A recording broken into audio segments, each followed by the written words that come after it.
On today's show, we're sharing 6 ways to improve the next thing that you launch. These can be applied to something you've launched before and you're going to launch it again, or something brand new. All of these can make a big difference in your sales. And the last one is one that I think is scary to most entrepreneurs, but the one that I think can jump your sales the most. All right, let's jump into it. There's no wrong way to be an entrepreneur, and that's the dirty little secret the business gurus don't want you to know. They want you to do things their way, but their way may not be your way. The key to success is finding the strategies that work best for you. Welcome to the 6 Ways with Jerry Potter. All right, welcome to episode number 13 of the 6 Ways, where every week we bring on a smart, innovative guest that is thriving in their field of expertise to share some of their best tips with us so that we can all achieve our entrepreneurial dreams, because I truly believe we all do better when we all do better. For those of you watching this on YouTube, there are chapters in the description of the video, so if you're looking for a certain section, you can always jump ahead by clicking those. And the show is released both as an audio and a video podcast, and so you can find links to both versions in the notes that are attached to this episode. If we don't know each other, my name is Jerry Potter, founder of 5 Minute Social Media, and my guest today is Chelsie Hayes. Chelsie helps smart people launch digital courses and does it really, really well.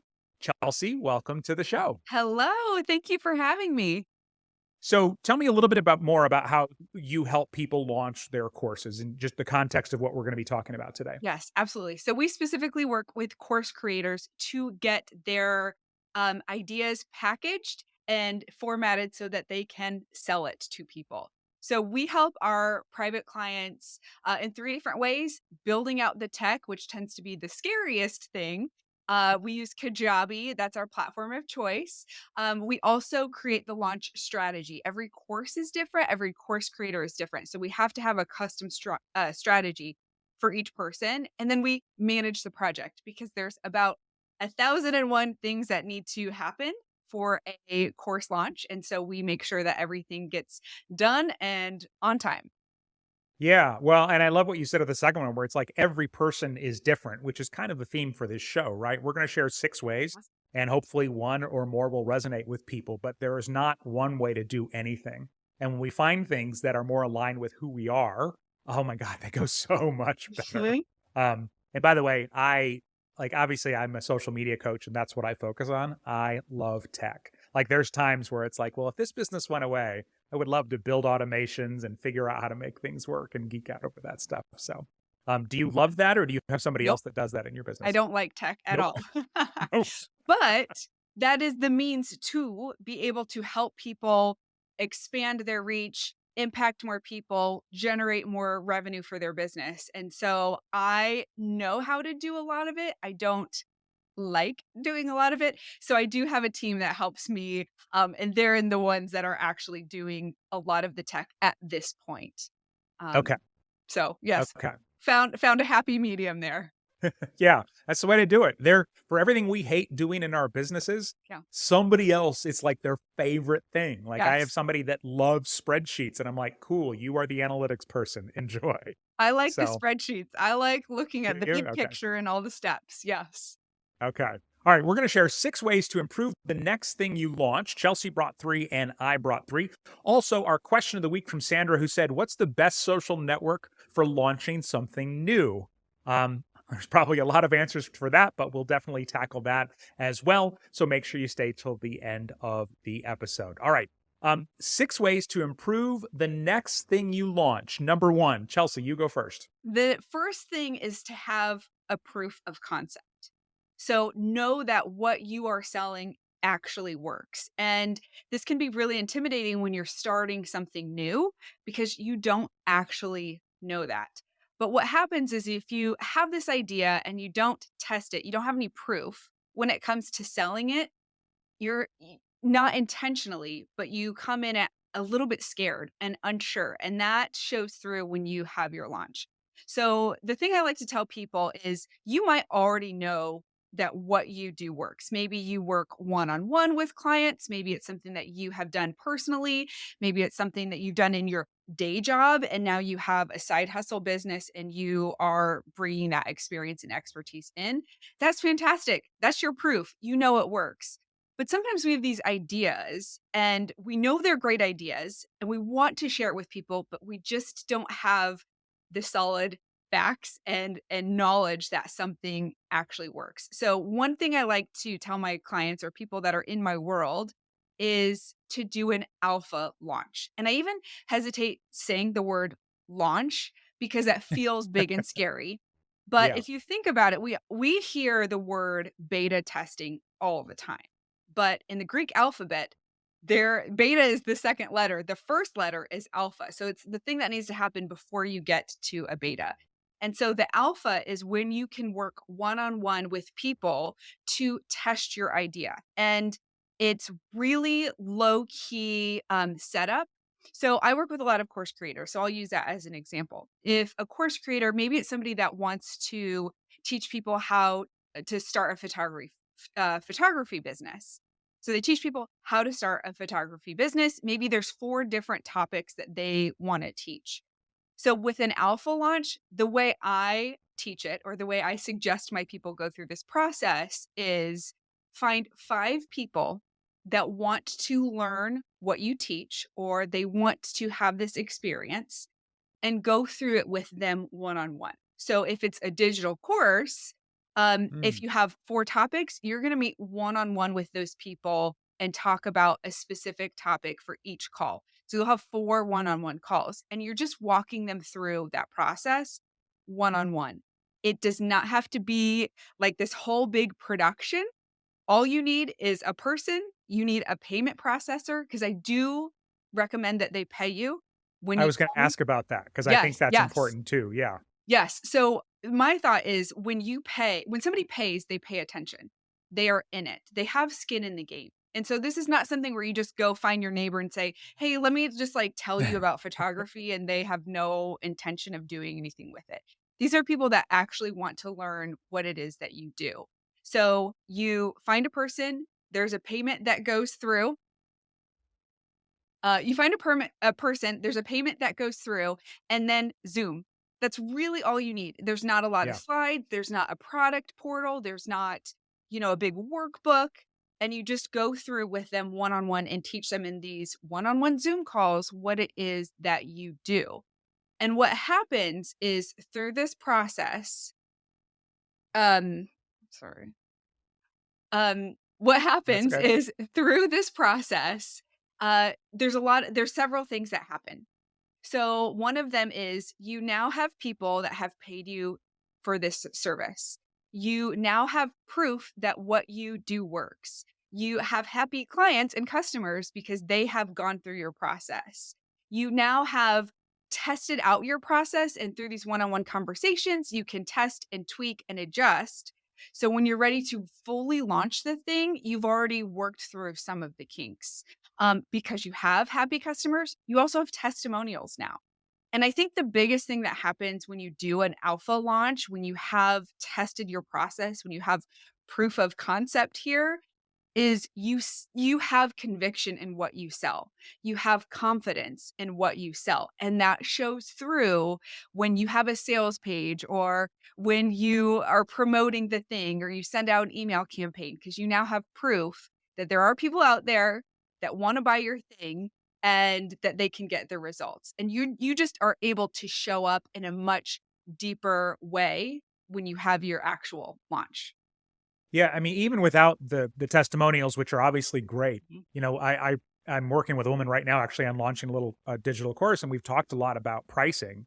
And I Yeah. keep saying, I'm like, you have to believe that the Yeah. price you're offering is worth it many times over. Because if you don't, it will come through when you talk about it. You'll be like, and it's this much, and it's a very uncomfortable thing. And even if you're not even aware of it, other people will be able to sense it. So I love that because it gives you the confidence to know that, yes, this is valuable. These people loved it. And I also love that you said you need to charge for it because they will not be invested. I Yeah. learned that the wrong way. I was like, Oh, hey, come no. take my course for free. And then it's like, oh, it's week 2. Nobody's here now. Go Yes. figure. Look what happens. So, all Yes. right.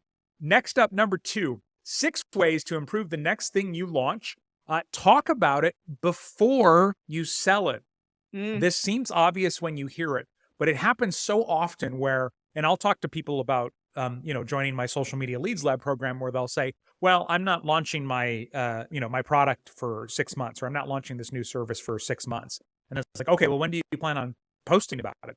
I mean, when it's ready. Okay, well, that is a terrible time to start talking about it for a number of reasons. But the most important one is people want what they can't have. The grass is always greener. All that Mm. psychology about that. And so if you talk about something before it's available, just automatically people are like, "Oh, that's interesting." But if you talk about it and you give them the price and you tell them where to go sign up, now it's sales pitch and they're in defense mode like, "Oh, I don't know. I don't know if I want to Yes. go that route." And so when you talk about it ahead of time, you talk about it when they can't have it, which seeds desire, but then more than that, you want people interested and excited. I also encourage people to ask people to help them create the thing.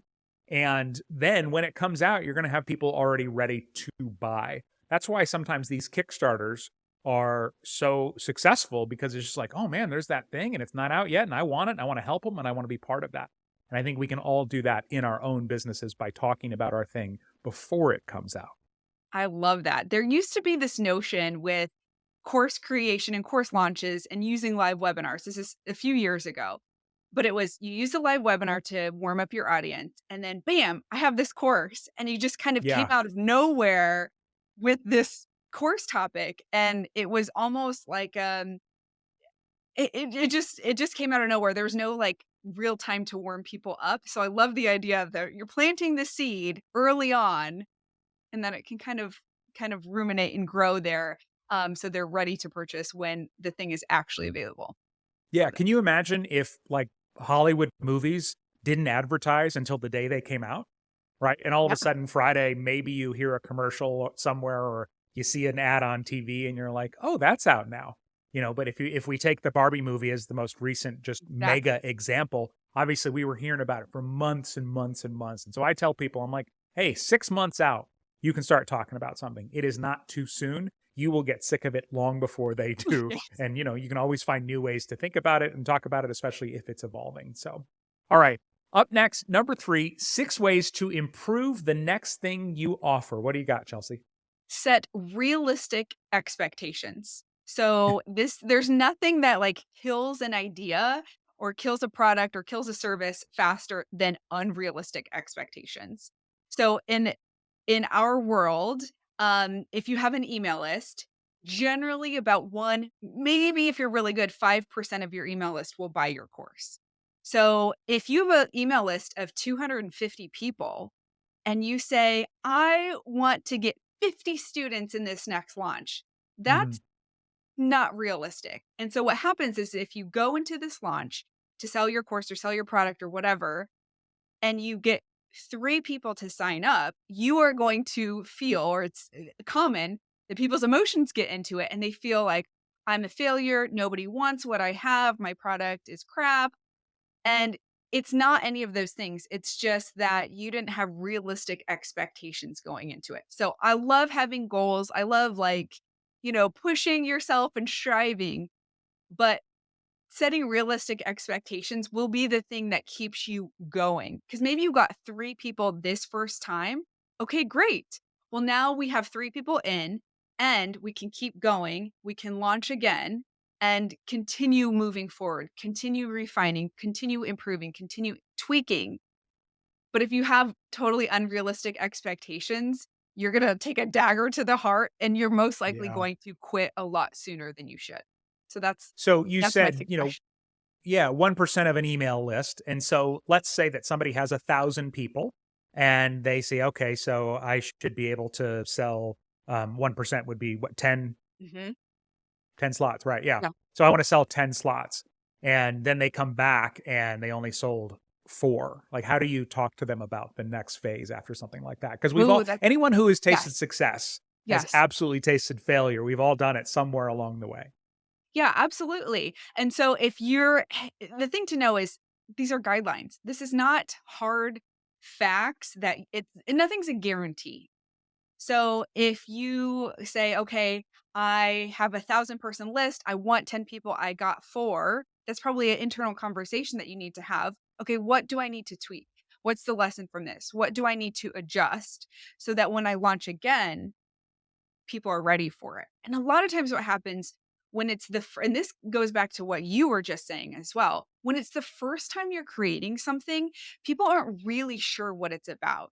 So you launch, you get 4 people. Well, that's great. But you also have your other 996 people on your list that are starting, they have now heard that this offer even exists. Maybe they're Some not of ready them. to buy now. Yeah, some of them. Yeah. Maybe they're not ready to buy now, but we're in it for the long haul. They might be ready for the next time. So it does plant that seed. Sometimes it does take time to grow. Yeah. All right. Up next, number 4, 6 ways to improve the next thing you launch. Real quick, this episode is brought to you by dailysocialmediatips.com. You can join thousands of entrepreneurs that get my daily tips, social and stories and inspiration straight to your inbox. And of course, the moment they're not helpful, you can unsubscribe if you get to that point anytime, super easily. And you can sign up for those right now at dailysocialmediatips.com. All right, 6 ways to improve the next thing you launch. Number 4 is to brainstorm all the reasons somebody won't buy. Now, you know from working with entrepreneurs, and I know for some of your people that hire you, these are high-level entrepreneurs sometimes that are already wildly successful in another way, and they're adding a digital course, right? There's a lot of emotion. There's a lot of mindset. Even though it's not part of the services you listed at the beginning of this episode, mindset's probably a big part of what you do. Is that accurate? Absolutely. Okay. Absolutely. And so, from a mindset standpoint, this starts off as a terrible exercise to brainstorm all the reasons somebody won't buy your thing. But in the end, it's a great mindset exercise. And so, what you do is you think of all the reasons somebody won't buy your thing. So, right now, you can't see it, but I am wearing salmon colored shorts. Before I bought these salmon colored shorts, I went, oh, I don't think I can pull off salmon colored shorts. I've gotten okay with it now. I think I got them about a year ago. But we all have these reasons we don't buy. And so literally everything. Will it fit me? Will it fit my room? Am I going to finish? Am I going to start? Will I be successful? There are so many. And the longer your list, the better, which also sounds counterintuitive. Like I thought of 181 reasons people won't buy. No one will ever buy. But what you can do then is you can go back and you can change your offer to address as many of these different things as possible. And when you talk about your product ahead of time, as we talked about in the tip I gave a few minutes ago, you can actually address some of these before it even comes up. So these are all reasons that somebody would say no. These are their objections to buying your thing. And I always say the best time to address an objection is before it comes up. Now, the second best time is when it comes up. The last best time is after you're done selling your thing and say, hey, why didn't you buy? And they say, oh, because of this. And you go, oh, well, did you know this? And they go, oh, I would have bought. That doesn't really help anybody at that Right. point. So brainstorm a list of all the reasons that somebody won't buy, maybe get somebody else to help you so that it's less of a kick in the self-esteem teeth, but it can make a big, big difference because people don't buy. People don't say yes to products or services. They run out of reasons to say no. And that's the most important thing that we need to address with this. I love that. It helps them feel equipped to handle when objections come up. And sometimes you realize, okay, well, it's not so scary, or I know how to talk through somebody, that objection. So I love that thought of just like preparing yourself for that and planning ahead. And there's so many opportunities to layer that into your sales pages and emails and just the conversations that you have about your product. I love it. Yeah, you will end up with a better product and a better offer in the end. So, all right. Up next, number 5, 6 ways to improve the next thing you launch. What do you got, Chelsea? Mine is commit for the long haul. So I like to say in the digital course world, it's not one and done. You don't just launch it one time and then if it goes well, it's goes well. Or if it fails, you think, okay, now I need to just totally throw it away. Commit for the long haul. You launch, even if you do really well, there's always lessons learned to be tweaked and improved. And when you create something like a digital course or any other product or any service, there's a lot of work that is done ahead of time or in the early stages. But when you commit for the long haul and know that this can be the thing that provides a lot of success in your business, generates revenue, allows you to reach more people, you approach it a little bit differently. So, an example, I have a client, her and I started working together in 2020. So she spent a lot of time creating her digital course, 8 modules long. It takes months and months to create that. Well, what we've done since 2020 is launched that exact same course 8 times. Hmm. And she does every launch is, bigger and better, more people, it generates more revenue for her. And now she has this thing. She was in it for the long haul when she created it in 2020, but now she has this asset for her business that really she doesn't have to put in a ton of time and effort. I mean, it still takes focus and energy, but certainly not all of that work that was front loaded at the beginning. But she did it Yeah. at the beginning, knowing I'm in it for the long haul. I'm going to recoup my benefits in, year 2021, 22, and we're now 23, and she's still rolling with it. That's great. It's like having a best-selling book. And the first time I Yeah. created a course, I was kind of like, "Oh, I have this thing and I can sell it over and over again. Yes. This is fantastic." I think yes, as you mentioned too, you do think about it differently, and I apply this to a lot of different things. If I decide I'm going to try something, I will tell myself I'm going to commit to this for at least 6 months or a year or something because what happens and especially in my world with social media is entrepreneurs tend to say, "Okay, I'm going to try on Instagram." And then 30 days later, they go, well, this buggy and this and that. I'm going to go Yeah. see what's going on LinkedIn. And we hop around and you're basically starting at zero every single time. When I started the 5 Minute Social Media YouTube channel in 2017, I said, I'm going to post a video every week for a year, no matter what. I almost quit many, many, many times. I'm so glad that I didn't because it gave me a business and everything that I have in my life now. And that's why it's so important. Same thing with this show, right? Here we are. We're in episode 13. And I said, I'm going to make this show for at least a year before I go, okay, well, it didn't do what I thought, it was going to do. And so that's going to mean 50-ish episodes before we get to that point. So love, love, love that one. Okay.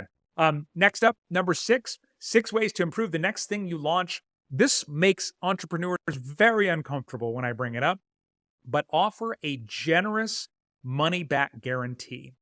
When I Mm. first started my business, I was like, well, I can't afford to give refunds. I don't want to give refunds. People will take advantage of me. It was very much a scarcity mindset. Now I try and operate out of an abundance mindset, which makes a massive difference. That's why on this show, that part of the theme is, look, we all do better when we all do better. So let's help each other out. The rising tide raises all ships. But guarantees remove the risk of somebody buying your product. And that's one of the reasons they might say no, or actually, it could be 10 of the reasons they might say no to buying your thing because it won't work for me. It won't fit. I won't do it. I won't pay attention. I'll quit, whatever it might be. And so when you have that guarantee, it makes a massive difference. And it's not enough to just say, 14-day money back guarantee, because that is like wallpaper. It just blends into the background. So I encourage you to come up with a guarantee, give it a fun name. One I saw was the shark infested waters guarantee, and I don't remember who originally had it, but it was basically if after a full year you wouldn't jump into shark infested waters to grab our product, we'll issue you a full refund. It's like, who's going to forget that? Yes. And so, in my signature course, 29 Days to Endless Free Leads, I offer the Love 3 or It's Free guarantee. It is a 6-module course. You can go through the first 3 modules, and if you are not happy with it, at that point, just let me know and we issue you a full refund. And the math on guarantees, and this is what generally calms business owners down when they hear this, the math on guarantees is, let's say you're going to sell 10 of whatever you have. Well, you add a guarantee, you sell 15 instead because you remove the risk. Maybe 2 people asked for a refund. You still ended up with 13 sales instead of 10. Now, let's say you're going to sell 100 or 1,000 or whatever it might be. So those numbers grow in a massive, massive way. So do you talk guarantees with your people that you're launching courses? We do. We do. And in Okay. fact, yesterday I just updated my own personal guarantee. And Mm, and as a service provider, like you would probably think if somebody signs on, there's time and money and we're actually doing the work. But my approach is very similar to yours. And it's also that you can't necessarily make a decision until you're in it, until you're on the yeah. inside. And when somebody signs on with me and my team, we have a whole slew of resources and tools and different things that we use to create their course launch. And once they come inside and see it, and that we're organized and that we have a plan and we have a process to pull their ideas out of their head and put it into a launch strategy, they feel at ease. But you don't really know that until you're really in it and you get to see everything. So I think guarantees are super helpful to just ease that buyer's mind that Hmm. they're in good hands and they have options. Yeah, and make it simple Mhm. and I will say, unless your product or service sucks, then don't offer a guarantee because Right. it's going to completely backfire on For you. sure. You're like Jerry told me I'd go from 10 to 15 sales, and I did, but then 8 people asked for a guarantee. You got to believe in your product, and you got to know that it's right. And that's why with my course, I know if somebody goes through the first 3 modules, or even the first module, they go, okay, they're either in or they're out. And fortunately, pretty much everybody's in. I've issued a couple, but not many. And this is going, all the way back to 2022. So it makes a massive difference. All right. Yes. We'll recap all 6 of these in a moment. Our question of the week from Sandra said, what's the best social network for launching something new? So what would you say to Sandra, Chelsea? It just depends on your audience. Where is your audience? So if you work with a lot of corporate people, LinkedIn might be your thing. If you have a lot of younger generation, maybe TikTok. Where is your audience? And that is the platform, and that changes for everyone. I will also say it's where do you want to be? So for me personally, I started a TikTok channel. I was posted on it for, I don't know, 6 months. And then I realized I just don't like TikTok. I'm an Instagram Do girl. not like That's where I being go there. hang out on Instagram. And so I thought, you know what? I can post all day long in TikTok, but if I'm not actively engaging with my people, it's just not, it just wasn't worth it for me. So I made that decision. Let me just pause the TikTok and go Yeah. where my people are and where I want to show up and have those conversations and engage with my followers. Yeah, well put. And I think, to answer this question, Sandra, it depends on if you have an audience or not, first of all. If Sure. you have an audience, then yes, go wherever they are. And I would even go as far as to argue, and I'm guessing Chelsea would say the same, that social media is not the best place to even launch something for a lot of things. No. Get them on an email list or a webinar or somewhere where you have a little bit more control over it, because if they make an algorithm change right as you're going into a launch, it's Mhm. completely out of your hands. And so that's the first thing I would say. But the second thing I would say is if you have an audience, go where they are, of course. If you don't have an audience, look for the platforms where you can reach a lot of new people very quickly. And those are these vertical short form video platforms. So that's TikTok, that's Instagram Reels, that's Facebook Reels, and that's YouTube Shorts. Just as an experiment, I started a new TikTok channel this year. The first video with 0 followers. The first video reached 1,000 people. The second one reached 1,500. So, imagine sitting in a room by yourself, and then a couple days later, it's like, okay, cool. I've reached 2,500 people. Now, not all of them, hit follow or anything like that, but the ability to get people quickly is great there. I'd say if you're launching something really new and innovative, any of them could work, but TikTok seems to have this um, knack for getting interesting, cool stuff in front of a lot of Mhm. people. So I think you could also add that on there as well. So, all right, let me do a recap really quick. 6 ways to improve the next thing you launch. Chelsea shared test it first, do an alpha launch, and she gave a lot of details about that if you want to go back and revisit that. I said talk about it before you sell it. People want things they can't buy. And so if you talk about it before it's on sale, you'll actually increase more desire. Number 3, Chelsea shared to set realistic expectations. If you set your goals too high, it can be very, very discouraging and backfire. Number 4, I shared to brainstorm all the reasons somebody won't buy, because then you'll have reasons to overcome all of those objections and you'll be much more confident when you go into the sales process. Number 5, Chelsea shared commit for the long haul. You're going to build on it over and over and over again. And so if you quit the first moment it gets hard, obviously, you'll never achieve what are probably your dreams. And then number 6, offer a generous money back guarantee. It removes all the risk from the buyer, lets them experience what you've got. Obviously, this applies differently for different businesses, but I feel like if Amazon can do it and they're mailing everything, then almost anybody can offer a very generous money back guarantee. So, all right, Chelsea, now you got to pick what was your favorite of the 6. There is no pressure to pick mine. You can Oh. absolutely pick one of your own, okay? Ooh. Hmm. For me, commit for the long haul. That speaks a lot just to me and my business. And I think a lot of what we hear in the online spaces is like get rich quick. And that's Hmm. just not realistic for most people. And if you do get rich quick, it's probably because you have years of experience that are your foundation. So I love the idea of committing for the long haul. Don't give up just because things get hard. It's just you haven't quite figured out what needs to be tweaked. So Okay. that's my personal favorite. Love it. I'm gonna pick one of mine as well, and that is to add a guarantee to whatever you're offering. It is the fastest way you could do it today and start seeing an increase in sales. And remember, you can always take it away if it doesn't, or it makes you uncomfortable, or anything like that. But of all the stuff we shared, I think it's one of the ways you can do something the fastest. And so, definitely encourage you to consider that for your business. I see my members in Leads Lab do it all the time, and immediately it's like people are in there and they all, they love what they have to offer. So all right.